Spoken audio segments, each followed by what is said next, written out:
Este es un mensaje predicado en Living Word en español, donde Cristo es el centro. Para más información, visítanos en livingwordefc.org. Bien, como hemos estado hablando desde la semana pasada, ya tenemos y vamos a seguir hablando durante todo este mes acerca de este tema, de lo que implica para el creyente el llamado del servicio. ¿Tú te acuerdas que la semana pasada hablamos de cómo la Biblia nos anima a ver más allá, ¿verdad? A ver más allá y de cómo responder nosotros, los que somos hijos de Dios, los que somos seguidores de Cristo, el cual nos ha dejado su ejemplo para seguirlo. Y en esta oportunidad a mí me gustaría que consideremos un pasaje que de hecho lo mencionamos también la semana pasada, pero me gustaría que fuéramos un poquito más allá, que revela el corazón mismo de nuestro Señor Jesucristo y que a la vez va a iluminar el camino el cual el creyente, el cristiano debe de seguir o debe de continuar, ¿verdad? Abre conmigo tu Biblia en Marcos capítulo 10, versículo 45. Marcos 10, 45. Vamos a encontrar aquí una declaración que a mi parecer es sorprendente, hermanos, de nuestro Señor Jesucristo. Si tú estás conmigo en Marcos 10, 45, fíjate lo que Cristo dijo de sí mismo, porque ni aún el Hijo del Hombre vino para que le sirvan, sino ¿para qué? Para servir y dar su vida en rescate por muchos. Y estos de verdad, quizá ya habías leído este pasaje anteriormente, no sé. Y pueden sonar palabras muy básicas, palabras muy sencillas en su forma. Sin embargo, la realidad es de que encierran una verdad tan profunda, hermanos, para ti y para mí. Una verdad transformadora para la vida del cristiano. Jesucristo, al pronunciar esto, no solamente revela el propósito de su venida, no solamente muestra para qué vino, para qué se hizo hombre, sino que también va a desafiar a todo creyente para que tenga un entendimiento más profundo acerca de temas como el poder, como la grandeza, como el significado de la vida, el significado del cristianismo. Y es que piénsalo, ¿cuál es la meta máxima del hombre en el mundo?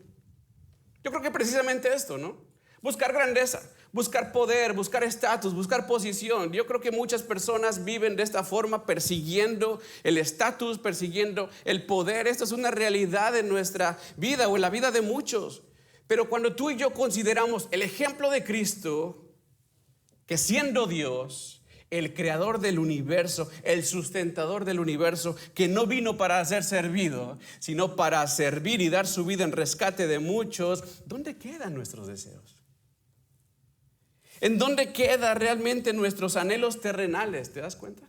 Cuando tú y yo nos comparamos o vemos nuestra vida al lado de lo que Él es y vino a ser, ¿en dónde caben nuestros anhelos, nuestros deseos terrenales?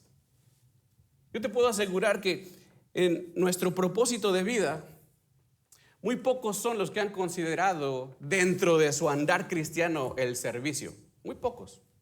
Es la realidad de la iglesia. Y muchos menos son los que han considerado incluso dar su vida de acuerdo a la voluntad de Dios. Menos. ¿Te das cuenta? La pregunta para nosotros hoy es de acuerdo a nuestras actitudes, de acuerdo a nuestro comportamiento, de acuerdo a nuestro estilo de vida, ¿hacia dónde estamos yendo nosotros? ¿Hacia qué camino estamos dirigiéndonos? ¿Cuál ejemplo es el que estamos persiguiendo? ¿El de Cristo o el del mundo? Ponte a pensar nada más en eso. ¿Qué camino es el que estamos siguiendo o persiguiendo de acuerdo a nuestra respuesta en la vida? Es que tienes que saber una cosa, nuestro llamado como iglesia, ¿cuál es? Seguir el ejemplo de Cristo, vivir la vida de Cristo e incluso sufrir el sufrimiento de Cristo. ¿Sabías esto? El apóstol Pedro lo dice en su primera carta, capítulo 2, versículo 21. Pues Dios te llamó a hacer lo bueno, aunque eso significa que tengas que sufrir, tal como Cristo sufrió por ti. Y fíjate, Él es su ejemplo y deben seguir sus pasos.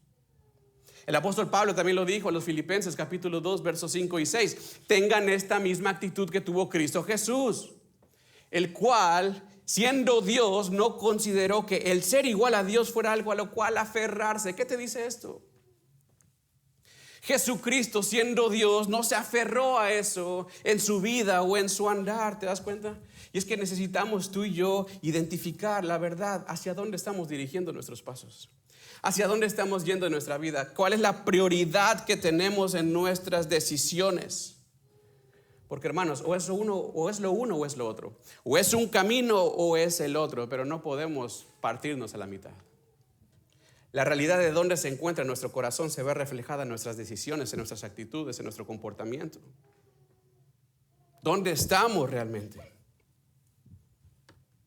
Y es que hermanos, no podemos, o más bien, no debemos tener doble vida como iglesia, llamándonos cristianos, pero sin realmente dejar que Cristo reine en nuestra vida. ¿Te das cuenta? Llamándonos cristianos, pero no permitiendo que sea Cristo reinando en nuestra vida. Por lo tanto, la pregunta es otra vez, ¿qué ejemplo es el que estamos siguiendo? Y esta es una enseñanza de reflexión para tu vida y para mi vida. ¿Qué camino es el que estamos persiguiendo? ¿Por qué? Porque el mundo busca lo suyo, pero la iglesia, ¿qué debería de buscar la iglesia?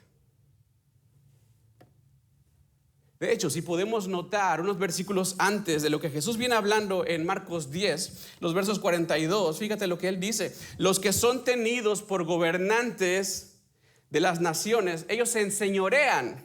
¿Ve cómo es el mundo? Ellos se enseñorean de las naciones, y sus grandes ejercen sobre ellos potestad, pero no será así entre ustedes. Ve el contraste para la iglesia. No será así entre ustedes, sino que el que quiera hacerse grande entre ustedes será vuestro servidor. Y Jesús nos ha dejado ejemplo. La iglesia, para llamarse iglesia, debe seguir el ejemplo de Cristo. La iglesia, para llamarse iglesia, debe seguir la vida de Cristo. Y quizá nosotros podamos encontrar cristianos o personas que no lo están haciendo. Creo que vale la pena entonces detenerse y reflexionar. Ok, ¿dónde estoy? ¿Y por qué no lo estoy haciendo? ¿Estás de acuerdo? Si yo me llamo cristiano, pero no estoy dispuesto a seguir su ejemplo, ¿es correcto que me siga llamando cristiano? Si yo me llamo creyente, pero no estoy dispuesto a creerle, a obedecerle, ¿es correcto que me siga llamando creyente? Yo creo que mejor la pregunta que debemos hacernos es: ¿qué te impide realmente? ¿Qué te estorba realmente? Te digo una cosa, solo basta con que observes tu vida, observes tus decisiones, observes tus prioridades, y te vas a dar cuenta qué es lo que está estorbando. Porque parte de nuestra identidad como cristiano es precisamente: servir a otros siguiendo el ejemplo de Cristo, el cual, siendo Dios, no consideró el ser igual a Dios como algo que aferrarse, sino que dice el versículo 7 de Filipenses 2, se despojó a sí mismo tomando forma ¿de qué? De servidor. No se aferró a ser Dios, sino que se despojó tomando forma de servidor. Y ese es el ejemplo, ese es el cumplimiento de lo que nos dijo en Marcos 10:45, ¿te das cuenta? Aquí se cumple lo que Cristo está hablando.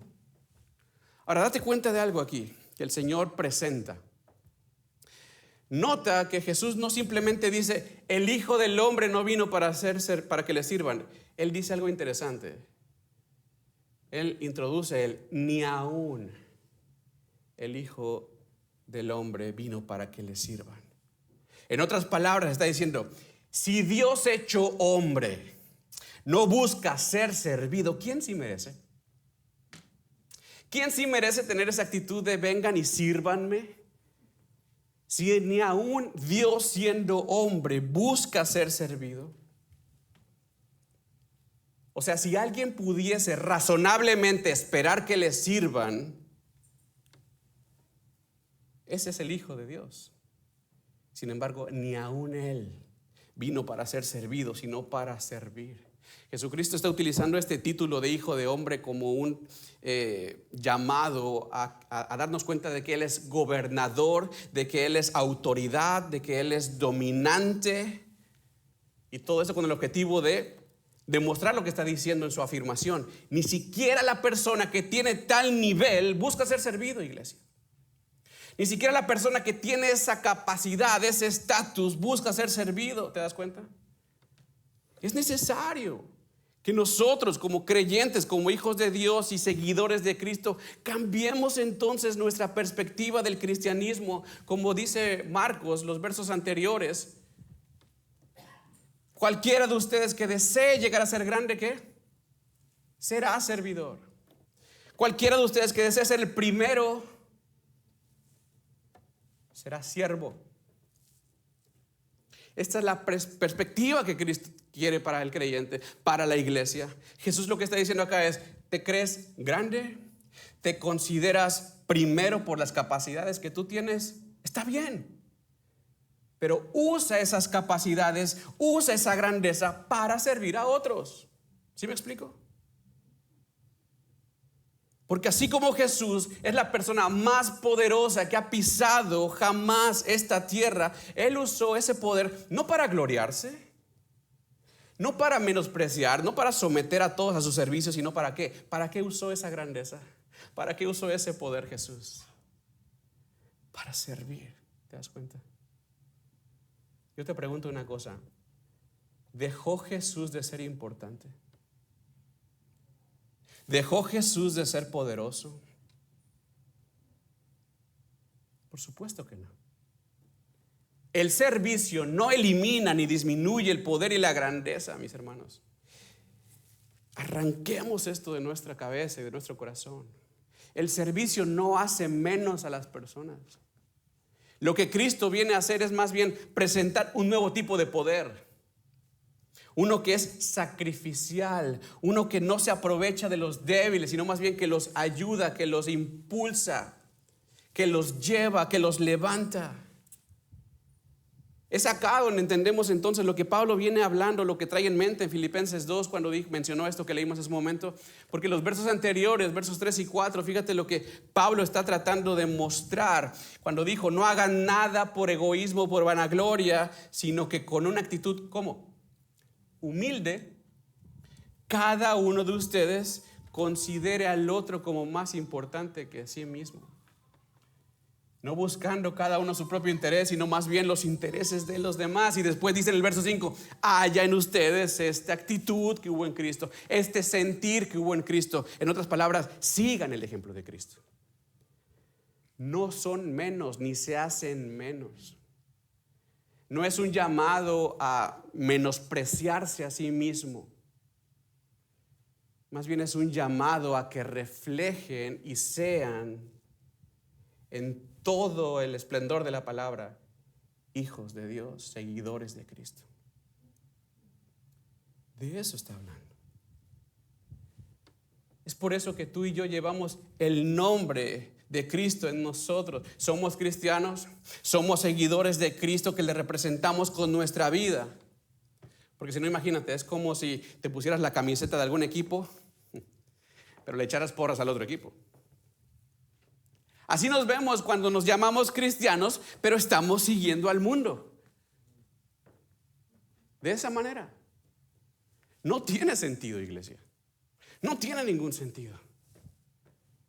Por esto Jesucristo vino a hacer este llamado a la iglesia en Lucas 9:23. ¿Te acuerdas lo que dijo? Si alguien quiere seguirme, dijo Jesús, ¿qué? Niéguese a sí mismo, tome su cruz cada día y sígame. Y es que el seguidor de Jesús no puede seguir a nadie más. Por eso manda a morir a aquel que quiere seguirle. El seguidor de Cristo no puede seguir a nadie más, ni siquiera a sí mismo. Y es que nadie puede servir a dos señores, porque amarás a uno y despreciarás al otro. Piensa, ¿a quién estás siguiendo? ¿Qué camino es el que tú estás tomando? Por eso dice Jesús, es necesario negarse. Es necesario morir día a día. Por eso la pregunta quizá para nosotros es hoy: ¿qué tan dispuesto estás a morir a ti mismo para seguir al Señor? ¿Qué tan dispuesto tú estás a morir a tu orgullo, a tu bienestar personal, a tu egocentrismo, para que sea Cristo viviendo en ti, para que sea Cristo reflejándose en ti. Y si no, ¿por qué no? ¿Acaso te consideras mejor o mayor que Él? Es que fíjate lo que venimos hablando en Marcos 10:45. Porque ni aun el Hijo del Hombre vino para ser servido, sino para servir. ¿Y qué? Y dar su vida en rescate por muchos. Él vino a dar su vida, a morir. Entendamos esto. El servicio que Cristo vino a ofrecerte, iglesia, no es para que tengas éxito laboral, prosperidad financiera o una salud impecable, como muchos llegan a pensar. No, el servicio que vino Jesús a ofrecerte a ti al morir es para que tengas vida. El Hijo del Hombre vino a dar su vida en rescate de muchos, porque entendamos una cosa, la necesidad máxima del hombre es esta. Esa es la máxima necesidad, no hay otra. Olvídate de lo terrenal, olvídate de lo superficial, olvídate de lo externo. Dios se hizo hombre y vino a morir literalmente para que seas tú teniendo vida. Vino a morir literalmente para servirme a mí y darme vida cuando yo estaba muerto. Pero yo no estoy dispuesto a dejar la vida que me separaba de Él. Yo no estoy dispuesto a dejar aquello que me separa de Él. Te digo una cosa, si esto es así en tu vida, lo más probable es que aún no has entendido el significado de su muerte. Aún no has entendido el significado de la muerte de Cristo. ¿Tú te has preguntado por qué la muerte de Jesús es un rescate, como dice Marcos? ¿Qué piensas? ¿Por qué la muerte de Jesús es un rescate? ¿Quién necesita ser rescatado, iglesia? El que se encuentra cautivo, ¿estás de acuerdo? Por lo tanto, algo que tienes que saber es que cuando Jesús afirmó que su muerte es un rescate, lo que está afirmando es que no eres libre. Lo que está afirmando es que no eres dueño de ti mismo como piensas que eres.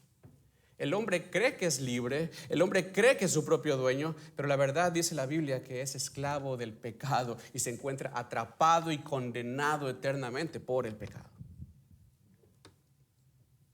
Esa es la realidad.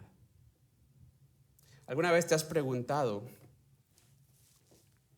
por qué hay cosas en tu vida que no has podido cambiar? ¿Por qué hay cosas que se te dificultan cambiar, dejar a un lado?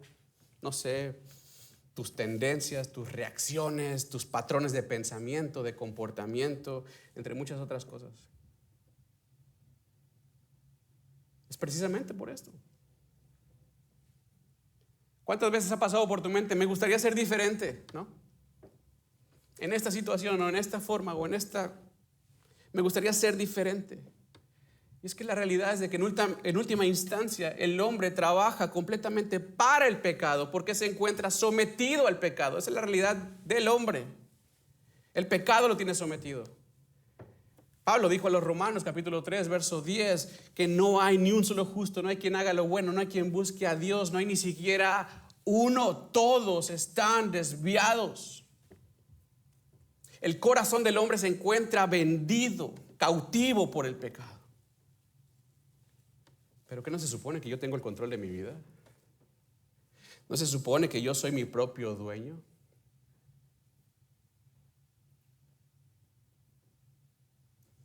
El hombre ha perdido todo por el pecado. Nuestra convicción, nuestras decisiones se encuentran empañadas, iglesia, por la maldad, por el egoísmo. Y la consecuencia de esto para todo el que permanece en esa condición es de separación y condenación eterna. Ese es el resultado. Es por eso que todos necesitamos ser rescatados. Es por eso. Necesitas rescate, el hombre necesita ser rescatado. Y es aquí donde Dios presenta el evangelio a través de Cristo. ¿Qué es el evangelio? La buena noticia de saber que el Hijo del Hombre vino a servirme en mi necesidad. cuando yo estaba muerto en mis delitos y pecados, mereciendo yo la condenación eterna, mereciendo yo la separación eterna, mereciendo yo el infierno eterno por mi desobediencia. Pero donde abundó el pecado, dice Romanos, sobreabundó la gracia y el amor de Dios, el cual se muestra en que siendo yo pecador, Cristo se entregó en rescate por mí. Cristo se entregó en rescate por mí. Sin yo merecerlo, por su sola voluntad, por su sola gracia, tú y yo fuimos reconciliados con Dios por medio de aquel que pagó nuestra deuda en la cruz. Ahora, es de acuerdo al valor, escúchame, al valor que tú le das a ese rescate por parte de Cristo, que será tu amor por Él para seguirle y servirle. Es de acuerdo al valor que tú le das a ese rescate. Lo que tú haces, lo que tú entregas, lo que tú inviertes es solamente el reflejo del valor que le has dado a lo que Cristo hizo por ti. No sé si me explico. ¿Te acuerdas de esta ocasión donde Jesús fue invitado a comer? Y llegó una mujer donde empezó a lavarle los pies con sus lágrimas, con su cabello, empezó a secarlo, empezó a besarle los... ¿Te acuerdas de esta escena? Hay algo interesante que Jesucristo dijo acá, esto está en Lucas 7:47. Jesucristo menciona que si ella ha amado mucho, es porque sus muchos pecados le han sido perdonados, pero a quien poco se le perdona, fíjate, poco ama. En otras palabras, al que poco se siente perdonado, poco ama. ¿Por qué? Porque el perdón es lo mismo para todos. Porque todos tenemos la misma sentencia. Pero hay algunos que no se consideran tan malos, por lo tanto, poco aman, poco sirven, poco siguen. Hermanos, Jesucristo siendo perfecto, Jesucristo siendo Dios, se hizo hombre y vino a demostrarnos una actitud de rendición, de servicio, con el único propósito de que su nombre sea levantado. Él no vino a rendirse para permanecer aplastado y humillado. Él en su servicio, en su entrega, su nombre creció más. Su gracia se mostró más, su misericordia se demostró mucho más. Y tú y yo como iglesia somos llamados a seguir ese servicio, a seguir ese ejemplo. Y es lo que necesitamos encarar el día de hoy. ¿Qué vamos a hacer con nuestro llamado? ¿Hacia dónde estamos dirigiendo nuestra vida? Y yo creo que todos podemos darnos cuenta en dónde estamos ubicados realmente y cuál es el camino que estamos siguiendo. ¿Realmente se mira Jesús en mí? ¿Se muestra Jesús en mi actitud, mi comportamiento, mi andar, mi hablar, mi respuesta, mi servicio, mi entrega? ¿O qué es lo que se ve realmente? Mi orgullo, el yo. Es que yo valgo más. Es que mi posición, es que mi estatus, es que mi nivel económico, mi nivel social, yo no puedo rebajarme más de esto. Entonces, Cristo, ¿quién es para ti? Porque ni aún el Hijo del Hombre vino para ser servido, sino para servir. ¿Qué estamos haciendo nosotros? Date cuenta que lo que Dios nos llama a ti y a mí a hacer no es una obligación, más bien es un privilegio en el cual tú y yo podemos demostrar a través del servicio que somos de Él. ¿De qué otra manera tú puedes demostrar que eres seguidor de Jesús si no es a través de seguir su ejemplo? ¿De qué otra manera, hermanos? ¿Con palabras? ¿Con emociones? Todo eso se queda ahí. Pero la verdadera evidencia de que somos seguidores de Él es cuando nos servimos unos a otros y nos amamos unos a otros. No existe otra forma.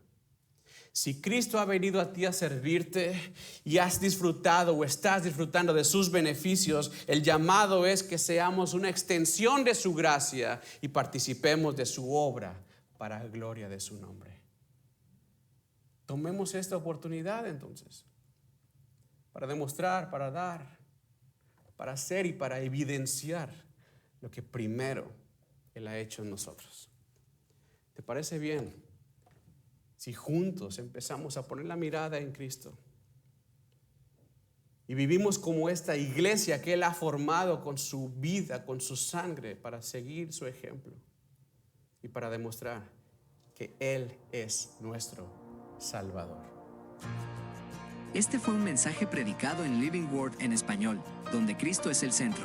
Para más información, visítanos en livingwordefc.org.